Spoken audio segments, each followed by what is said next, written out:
बिहार की राजनीति में क्या फिर मचेगा भूचाल? सुनिए पप्पू यादव के वो बेबाक जवाब जो ना आपने पहले सुने ना किसी ने पहले पूछे। पूरा इंटरव्यू मिस मत कीजिए क्योंकि बिहार की राजनीति अब पहले जैसी नहीं रहने वाली। बिहार में चुनाव भी है तो आज हमारे साथ मौजूद है बातचीत करने के लिए देश के राजनीतिक दिग्गज और बिहार के बड़े राजनीतिक खिलाड़ी पप्पू यादव जी, पूर्णिया से सांसद। बहुत बहुत स्वागत है पप्पू यादव जी। धन्यवाद। नमो बुद्धाय, जय भीम, जोहार, प्रणाम, अस्सलाम वालेकुम। तो पप्पू यादव जी, बिहार में जो है धर्म युद्ध है, गर्म युद्ध है, राजनीतिक युद्ध है और आप जो है मैदान से थोड़ा सा साइड नजर आ रहे हैं। बिहार में मानव युद्ध है। बिहार में लोकतंत्र को बचाने की युद्ध है। बिहार में इंसानियत जी को बचाने की युद्ध है। बिहार में महाभारत से बड़ी महाभारत करने की युद्ध। कौरव कौन और पांडव कौन है? देखिए, एक बात याद रखिए, जब सारी संस्थाएं धृतराष्ट्र हो जाए और लगभग इस देश के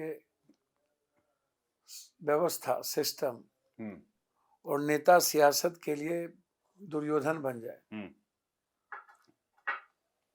तो अर्जुन सामने में राहुल गांधी जी लड़ तो रहे हैं, कृष्ण तो मिलना नहीं है। अब एक अर्जुन तो है सामने में, जो मैं तो चाहूंगा एक तरफ यदि अर्जुन है तो तेजस्वी जी बिहार की राजनीति में अर्जुन है कि राहुल जी अर्जुन है? देखिए, मैं एक बात आपको बता देता हूँ, देश की राजनीति हमेशा विजन से होती है। आप 24 घंटा जो आप जात पात हिंदू मुसलमान करते रहते हैं, नफरत की राजनीति, जब भी इस देश में विकास की राजनीति तो कम हुई। मनमोहन सिंह के समय एक बार हुई, एक बार दो बार नेहरू जी के समय, एक बार ऐसे हमेशा कब्रिस्तान शमशान, ईद बकरीद, मंडल कमंडल, जिन्ना, पाकिस्तान, पुलवामा, सिंदूर, तलाक,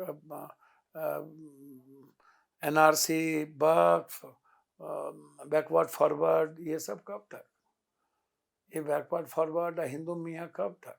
ये जो मुद्दा ठीक है, जो जो जो बिहार जो की राजनीति के परिदृश्य में किरदार कौन है? भैया, राहुल जी नेशनल विजन वाले किरदार हैं, जैसे कि आप बता रहे हैं। आप एक बात समझिए इसको बहुत क्लियरिटी से।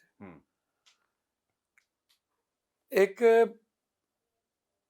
बिहार संक्रमण काल में है। एक तरफ नीतीश कुमार जी, जिस पर ईवीसी ट्रस्ट किए थे, बीजेपी ने उनको समाप्त कर दिया और मानसिक रूप से और शारीरिक रूप से हमारे मुख्यमंत्री जी आज बिल्कुल अलग थलग पड़ गए।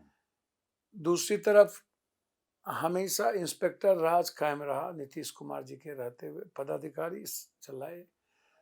नीतीश कुमार जी का पर्सनल व्यक्तिगत विजन रहा। जदयू में लगभग नहीं के बराबर लोगों ने नीतीश कुमार जी के साथ खेल किया। तो आज के डेट में जदयू बिल्कुल मृतप्राय की ओर जा रहा और उस पर वार है बीजेपी का। बीजेपी हमेशा जदयू को खत्म करने में लगी रही, शुरू से लेके आज तक। कभी हनुमान बना के तो कभी कुछ बना के। बीजेपी की मजबूरी रही कि नीतीश कुमार के साथ रहे। नीतीश कुमार कभी एक्सेप्ट नहीं किए, लेकिन जब आप उठा करके देख लीजिए स्थिति क्या है, मैं आपको बता दूं, आप समझने का प्रयास कीजिए। बिहार के 12 करोड़ 90 लाख लोग, 3 करोड़ बाहर, फैक्ट्री खत्म, रोजगार नहीं, गरीबी रेखा दुनिया में सबसे ज्यादा, 1,14,000 पर कैपिटा इनकम सालाना, 8 से 10,000 के बीच में। आप उठा के देखिएगा तो आपको समझ में आ जाएगा हर परिस्थितियों में कि यूपीएससी हो, बीपीएससी हो, एसएससी हो, सारी परीक्षा भी बच्चों दे, लेकिन वो चीट में चला जाए। एजुकेशन और हेल्थ कोलैप्स कर गया। बिहार में कब तक आप बिहारी को ठगिएगा? जिन मुद्दों की पप्पू जी आप बात कर रहे हैं, आप कह रहे हैं किरदार, कौन किरदार? आप हमको एक बात बताइए ना, जिनको जनता हमेशा किरदार बनाया, उसी ने तो बिहार की जनता को सब लोगों ने मिलकर खत्म किया।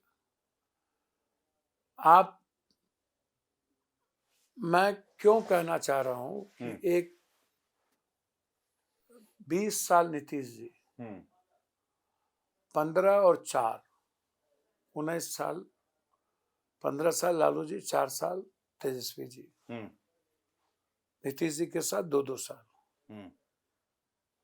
एक पार्ट था लालू जी का जिन्होंने सामाजिक न्याय, कर्पूरी जी और जगदेव बाबू के बाद एक, जिसमें रामविलास जी थे, नीतीश जी थे, जॉर्ज थे, मुलायम सिंह थे, शरद यादव, सब लोग थे। 7 साल तक इन लोगों का साथ चला। उसके बाद हम लोग टुकड़े टुकड़े में बढ़ते चले गए। कर्पूरी ठाकुर जी और जगदेव बाबू लोहिया जेपी की मूल्यों से हम लोग भटकते चले गए।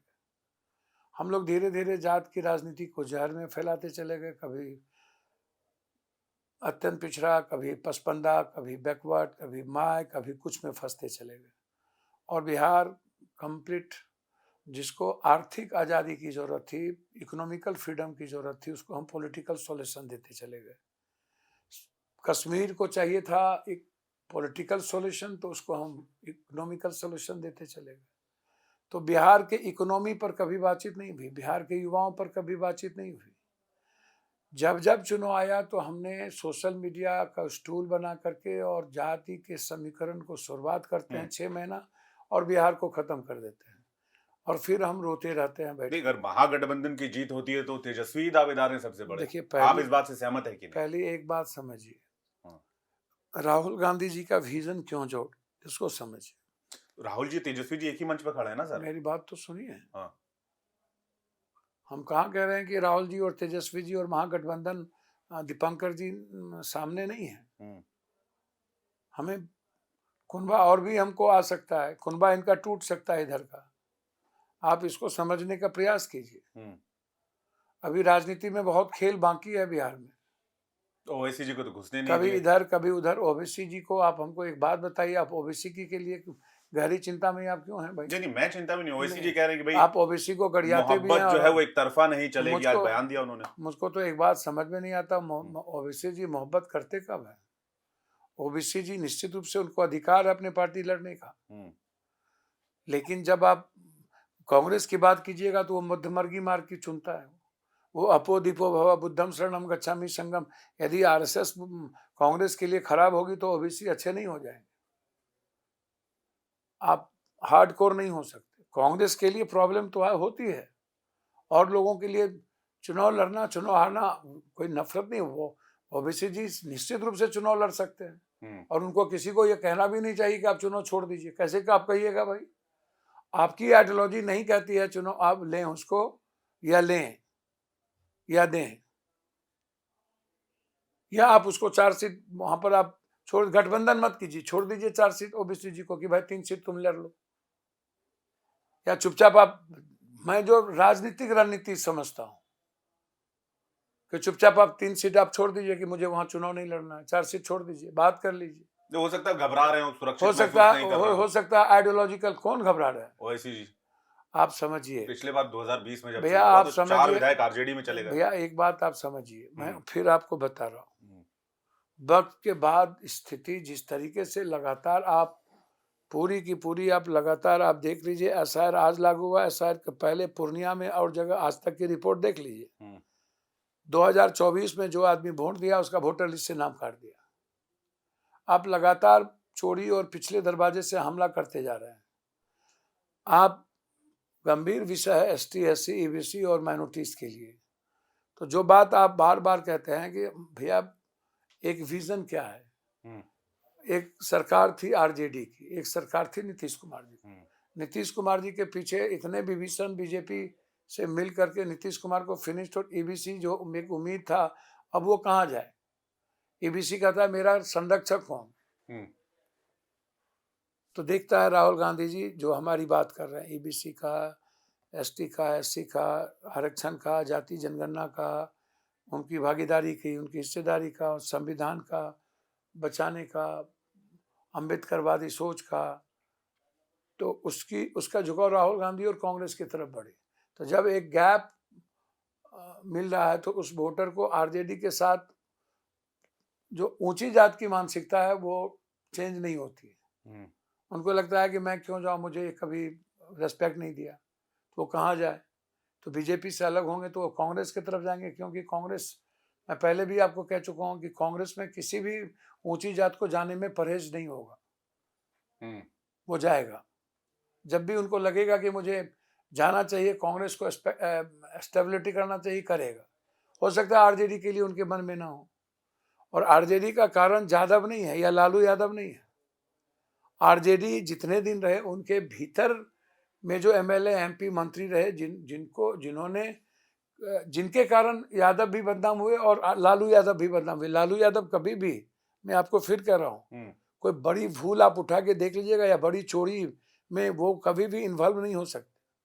मैं जानता हूँ उनको, वो दिल के भीतर के बहुत साफ है, वो भीतर से कभी भी अंदर, जैसे नीतीश कुमार जी के चार्जेस तो उन पर प्रूव हो चुके हैं, बहुत अलग विषय हो जाएगा, बहुत लंबी भैया। दुखिए ना, मैं आपको बता दूं, नीतीश कुमार जी आपको आपके पंचायती राज व्यवस्था में एकल पद अत्यंत पिछड़ा को दिया कि नहीं, और उसमें ऊंची जात का जो जितना सीट मिलता था, आज अलग बात, एक विजन आया ना, ये अत्यंत पिछड़ा को किसने दिया?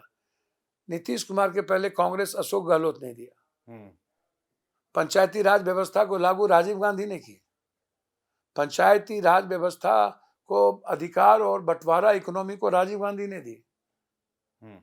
तो आप इसको समझिए भाई मेरे, खोए अलगाव और ये बात नहीं है।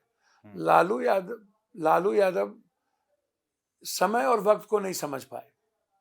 ये लालू यादव हमारा कोई भला नहीं किया कि हम लालू यादव आपसे करें। लालू यादव को विपक्ष का नेता मैंने बनाया। लालू यादव को 11 एमएलए का साथ सपोर्ट मैंने किया।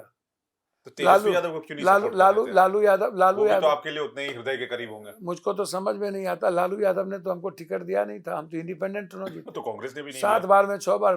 कांग्रेस एक आइडियोलॉजी तो मिलती है ना, हमारा जो विचारधारा की बात कर सकते हैं हमारा जो सीमांचल और कोसी मिथिलांचल की जो एक आइडियोलॉजी तो मिलती है ना। हम आनंद मार्गी है, मेरा कोई जात धर्म नहीं है। हम यदि दुनिया में किसी की मदद करते हैं, कहीं जाते हैं, तो हम तो सीधा एक इंसान के नाते जाते हैं। हम यदि डेली 5 लाख 10 लाख रुपया किसी की मदद करते हैं, 50,000 लाख रुपया कहीं घटना घटित हुई, मर्डर, यदि हम पटना के राजेंद्र नगर में बाढ़ में 11 दिन नहीं सोए तो सभी लोग ऊंची जात के लोग थे। एक भी बैकवर्ड और दलित बहुवान नहीं की संख्या थी, यादव तो था ही नहीं। यदि कोरोना में यदि रेमडेसिविर और एक जगह पहुंच रहे थे तो वो तो जग जाहिर है। वो आपका सड़क का संघर्ष ही आपको यहाँ लेकर आता है। आप एक बात, आप इस बात को समझिए भाई मेरे, मैं आपको बहुत क्लियर बता दूं कि आप बिहार के चुनाव गठबंधन मजबूती से लड़ेंगे और राहुल गांधी जी गठबंधन को ताकत देंगे, इसमें कोई बहस नहीं है। राहुल गांधी जी जिनको मुख्यमंत्री का घोषणा कर देंगे, पप्पू यादव उसके लिए 1 मिनट 1 सेकंड मैं बहुत क्लियरिटी हूँ। मैं औरों की तरह नहीं हूँ कि मेरे यहाँ आकर के कोई पप्पू यादव का पार्टी मर्ज कर जाए और हमको टिकट लेने के लिए पागल हो जाए, और जब हम चुनाव लड़ें तो बीजेपी का प्रचार करने चल जाए और कह दे कि पप्पू यादव को नहीं जीताना 70 एमएलए को लेकर के, और बाद में 1 साल तक हम सब झारखंड में हम सरकार बनाने कांग्रेस का चल जाए। यहाँ हम कांग्रेस का प्रचार कर रहे हैं, पंजाब में कांग्रेस के लिए चल जाए, बॉम्बे में चल जाए, और बिहार आवे तो हम पेंडुलम की तरह झूलते रह जाए और पप्पू यादव को रोको। देखिए मैं वैसा नहीं हूँ। मैं आज भी कह रहा हूँ कि मैं लालू यादव के प्रति मेरा सम्मान है, और व्यक्तिगत मैं नीतीश कुमार को मुख्यमंत्री बनाने में मेरी भूमिका थी। हम खुद गए थे और मैं उनका रेस्पेक्ट करता हूँ। लेकिन जब बात आएगी बिहार के निर्माण की, बिहार के बदलाव की और एनडीए को हराने की, तो हमें एक बड़े गठबंधन के साथ बड़े विजन की जरूरत है। वो विजन राहुल गांधी का चलेगा, वो विजन और किसी का। राहुल गांधी किसको मुख्यमंत्री बनाएंगे मुझको नहीं पता जी, निर्णय उनको लेना है। ना मैं पार्टी का प्रवक्ता हूं, ना अधिकृत कोई हूं, लेकिन विजन जो राहुल गांधी जी का है, आम लोगों के साथ जो अट्रैक्शन है वो कांग्रेस और राहुल गांधी जी के साथ है। तो ये थे पप्पू यादव के वो जवाब जो सिर्फ जवाब नहीं सवाल भी खड़े करते हैं, क्या बिहार की सियासत अब करवट ले रही है? इंतजार कीजिए, अगली कड़ी में और भी खुलासे होंगे।